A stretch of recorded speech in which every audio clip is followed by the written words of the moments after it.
Halo Teknolovers, Prabowo Subianto telah resmi dilantik menjadi Presiden dan Wakil Presiden Indonesia. Sebelum menjadi Presiden, mantan Danjen Kopassus ini merupakan Menteri Pertahanan atau Menhan RI. Di eranya sebagai Menhan, Indonesia telah melakukan belanja besar-besaran untuk memodernisasi militernya, bahkan hingga menaikkan anggaran pertahanan sebesar 20% menjadi 390 triliun rupiah. Langkah Prabowo dalam memperbaharui alutsista ini mendapatkan sorotan dari media asal Singapura, Channel News Asia atau CNA, analis militer di Institut Studi Keamanan dan Strategis atau ISES. Posisi Indonesia sendiri mendapatkan tekanan teritorial, salah satunya di wilayah Laut Cina Selatan atau LCS. Terbaru, Badan Keamanan Laut atau Bakamla mengusir kapal Cina di wilayah RI di perairan tersebut. Selain kapal perang, Indonesia juga mengalami pembobolan wilayah yang dilakukan oleh nelayan-nelayan asing yang mencuri ikan. Penjaga pantai kami seharusnya ada di sana. Kami orang Indonesia yang mencari nafkah di halaman belakang rumah kami sendiri. Kami harus dilindungi, kata Wahyudin, seorang nelayan. Di sisi lain, kerjasama militer antar negara anggota ASEAN justru makin meningkat. Tahun lalu, blok tersebut menggelar latihan militer gabungan pertamanya, latihan militer 5 hari di Laut Natuna Selatan Indonesia, yang difokuskan pada bantuan kemanusiaan dan penanggulangan bencana. Dalam masa bakti sebagai Menhan, Prabowo sendiri telah melakukan serangkaian akuisisi besar untuk memperkuat postur pertahanan RI. Ini termasuk 42 jet tempur Rafale buatan Prancis, seharga 8,1 miliar US dollar atau 126 triliun rupiah. 12 pesawat nirawak baru dari Turkish Aerospace senilai 300 juta US dollar atau 4,6 triliun rupiah. Prabowo juga sempat membeli 24 jet tempur dari Boeing dan 24 helikopter angkut dari Lockheed Martin di Amerika Serikat dengan nilai yang tidak diungkapkan. Namun, tidak semuanya berjalan mulus bagi Prabowo. Misalnya, ketika rencananya untuk membeli 12 jet tempur Mirage 2005 bekas senilai hampir 11 triliun rupiah dari Qatar dikritik keras. Prabowo menulis cek yang tidak dapat dicairkan oleh pemerintah, kata peneliti senior ISEAS Yusof Ishak Institute, Ian Story. Persoalan keuangan juga menjadi sorotan lain dari CNA. Disebutkan bagaimana tahun lalu anggaran Kementerian Pertahanan hanya sebesar 144 triliun rupiah. Ini berada di urutan kedua di Asia Tenggara setelah belanja pertahanan di Singapura yang mencapai 233 triliun rupiah. Namun, anggaran pertahanan Indonesia tetap berada di kisaran 0,7 hingga 0,8% dari produk domestik bruto atau PDB selama dekade terakhir, terendah di antara 6 negara ekonomi pasar berkembang di kawasan tersebut. Berdasarkan data dari Stockholm International Peace Research Institute, di sisi lain, pengamat birokrasi Farhan Abdul Aziz mengapresiasi naiknya peringkat kekuatan militer Indonesia ke peringkat 13 dunia dari 145 negara pada tahun 2023. Ia menyampaikan bahwa pada 2019 Indonesia berada di peringkat 16 berdasarkan data Global Firepower Rank. Pada tahun 2023 naik 3 peringkat. Ini merupakan prestasi Menteri Pertahanan Prabowo Subianto dalam hampir 5 tahun menjalankan amanat yang diemban. Farhan mengatakan bahwa kenaikan 3 tingkat ini bukanlah hal mudah karena melibatkan banyak faktor kemajuan yang diukur. Mulai dari jumlah personil, usia personil militer siap pakai, alutsista, komponen cadangan, paramiliter, kekuatan ketahanan pangan, dan lainnya. Secara poin bisa jadi angkanya menurun, tapi secara peringkat meningkat. Artinya di saat negara lain menurun drastis poinnya, justru Indonesia naik signifikan secara ranking. Ini menunjukkan Indonesia siap dalam adaptasi kondisi global secara faktor pertahanan. Menurut laman Global Firepower, kekuatan militer Indonesia berada di peringkat ke-13 dari 145 negara di seluruh dunia pada tahun 2024. Ini mengalahkan negara seperti Israel dan Jerman yang berada di peringkat 17 dan 19.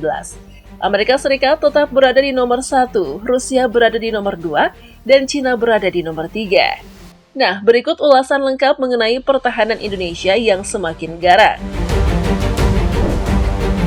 Kekuatan pertahanan utama Indonesia. Saat ini Indonesia menduduki peringkat 13 dalam peringkat Global Firepower 2024 dengan nilai indeks kekuatan 0,2251. Indonesia naik 2 tingkat dari posisi tahun lalu, tetap di tanggal 15. Jika ditelisik, jumlah militer Indonesia adalah kekuatan pertahanan utamanya. Tercatat ada 1.050.000 militer Indonesia dengan 400.000 personil aktif, 400 tentara cadangan, dan 250.000 paramiliternya. Sektor Laut. KSAL saat ini dijabat oleh Laksamana TNI Dr. Muhammad Ali, di mana tercatat bahwa Indonesia memiliki sebanyak 333 aset angkatan laut, termasuk 8 frigates perang, 25 korvets, 4 kapal selam, dan 205 kapal patroli. Sektor Darat. Sementara itu, sektor udara di bawah tanggung jawab Jenderal Maruli Simanjuntak sebagai KSAD, di mana militer Indonesia memiliki 11.604 kendaraan tempur, 313 tank, 153 self-propelled artileri, 414 towed artileri, dan 63 pelancar roket. Sektor udara.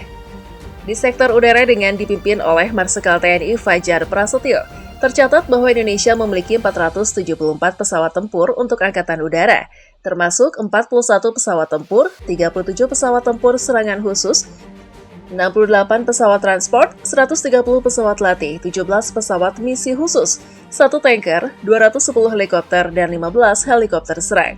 Selain itu, kemampuan Indonesia dalam produksi minyak yang tercatat mencapai 845.000 barel minyak per hari adalah salah satu alutsista yang paling menonjol. Indonesia juga memiliki anggaran militer yang signifikan, mencapai 391 triliun 87 miliar 500 juta rupiah. Dengan anggaran ini, Indonesia saat ini dapat membeli kapal selam Chengbogo Class, Korsel, tank medium Harimau Turki, kapal perang Sigma Class, dan pesawat F-16 dan helikopter Apache dari Amerika Serikat. Menurut peringkat Global Firepower 2024, Indonesia hampir sama dengan Turki, Brazil, Mesir, Ukraina, dan Australia. Di sisi lain, 5 negara terkuat di dunia diduduki oleh Amerika Serikat, Rusia, China, India, dan Inggris Raya. Dengan mempertimbangkan peringkat tersebut, Indonesia juga harus dipertimbangkan, karena di wilayah Laut Cina Selatan ada banyak negara besar yang dapat berperang karena hegemoni, seperti China dan Amerika Serikat. Karena wilayah Laut Cina Selatan berbatasan langsung dengan wilayah utara Kepulauan Natuna, Indonesia harus memperhatikan stabilitas wilayah tersebut. Selain itu, konflik di Laut Cina Selatan mungkin akan melibatkan banyak negara ASEAN termasuk Indonesia. Di tengah perselisihan, Anies sebut Prabowo beli alutsista baru, Kemhan rampung pesan 42 jet tempur Rafale. Sebelum ini, Indonesia telah melakukan pemesanan terakhir jet tempur Rafale buatan Dassault Aviation. Seperti yang diketahui, pemesanan tahap pertama sendiri terdiri dari 6 unit jet Rafale pada September 2022, dan tahap kedua terdiri dari 18 unit jet Rafale pada Agustus 2023. Pada 8 Januari 2024, 18 pesawat tambahan dipesan untuk TNI Angkatan Udara Indonesia, menambah total 42 pesawat jet tempur Rafale yang telah dipesan. Pada awal tahun 2026, pesawat pertama akan tiba di tanah air. Dalam memilih Rafale, Indonesia telah memilih alat unik untuk kedaulatan dan kemandirian operasional yang akan membantu mengkonsolidasikan perannya sebagai kekuatan regional yang besar. Pilihan ini juga mengkonsolidasikan kerjasama industri dan akademik yang ambisius. Kami berkomitmen penuh untuk menyukseskan kemitraan ini dengan visi jangka panjang yang tegas, kata Eric Treppier, Chairman dan CEO Dassault Aviation, dikutip dari keterangan resmi Kamis 11 Januari 2024. Dalam waktu dekat, Rafale akan menjadi jet tempur TNI AU yang akan menggantikan BAE Hawk 100-200. Karena keunggulannya sebagai jet tempur multifungsi, Rafale dianggap sebagai loncatan teknologi Angkatan Udara TNI Angkatan Udara. Menurut laman resmi Dassault Aviation, unit jet tempur Rafale dilengkapi dengan rudal Beyond Visual Range atau BVR, Meteor, dan Mika. Ada juga rudal stand-off jarak jauh Scalp, bomber pemandu laser, bom tanpa pemandu klasik, dan meriam internal Nexter 30 M791, 30 mm yang mampu mengeluarkan 2.500 peluru per menit, selain rudal anti kapal AM-39 Exocet. Menurut laporan Aerotime, harga jet tempur buatan Prancis itu dengan konfigurasi paling dasar berkisar antara 100 juta US dollar dan 120 juta US dollar per unit, atau setara 1,5 triliun rupiah hingga 1,8 triliun rupiah. Ini menempatkannya di urutan kelima sebagai pesawat tempur termahal di dunia.